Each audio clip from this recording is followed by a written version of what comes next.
Nagsugod na og tigi sa regular ug para game events ang mga atleta gikan sa nagkadayang lugar sa Zamboanga Peninsula human opisyal nang giablihan ang ika-22nd nga Zamboanga Peninsula Regional Athletic Association Meet 2026 sa Isabela City, Basilan kagahapong adlaw, Abril 6. Kini ang unang higayon nga himuon sa Isabela City sa Basilan ang Zamboanga Peninsula Regional Athletic Association Meet. Kapin 6,000 ka mga delegado ang misalmot nga gilangkuban sa mga estudyanteng atleta, mga coach o mga opisyal gikan sa tibok Zamboanga Peninsula. Championing Unity, Peace through Sports ang tema karong tuiga.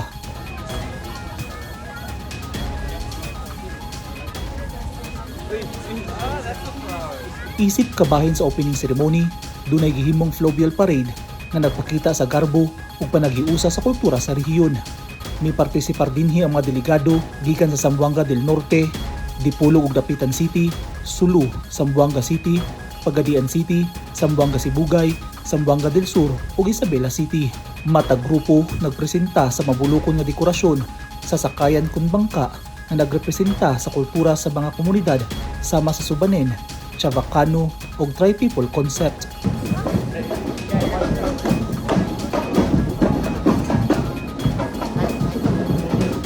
Gawas niini, duna say gihimong parada sa kadalanan sa Isabela City. Mainiton nga gi-welcome ni Schools Division Superintendent Dr. Mariela Arnie Villanueva sa Isabela City ang mga delegado.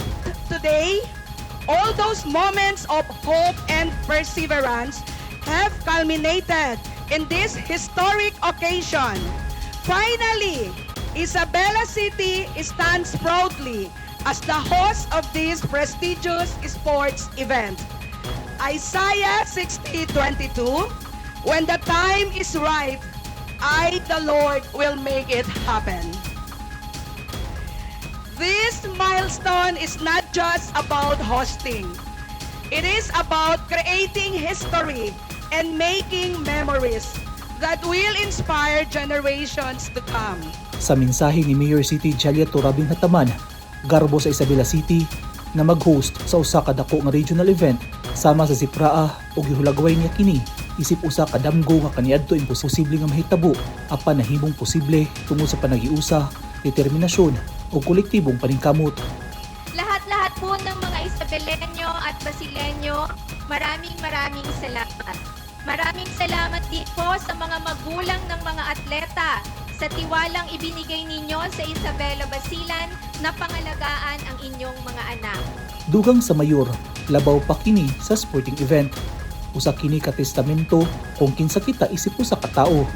Gipasiugda usab niya nga ang mga dula dili lang bahin sa mga medalya apan bahin usab sa paghulma sa kabatan-unan nga maoy umaabot nga lider nga magdala sa garbo ug pangandoy sa ilang mga komunidad. Is Isabela City's coming of age. This is Isabela City's moving up. And we thank you so much for making it possible. From being the region's weakest link, we strive to be among you, to join you as a strong pillar of the Zamboanga Peninsula. Mabuhay ang Zipraa 2026, mabuhay ang Zamboanga Peninsula, mabuhay po tayong lahat. Wassalamualaikum warahmatullahi wabarakatuh. Usa sa mga pinaka-symbolic highlight sa opening ceremony ang pagpasiga sa Friendship Cauldron na nagpakita sa madasigon nga espiritu sa panagiusa ug pakiglambigit taliwala sa nagkadayang rehiyon. Mulungtad hangtod sa Sabado, Abril 11, ang Zipraa Meet. Eugene Hinutan, Newsline Philippines. Stay safe.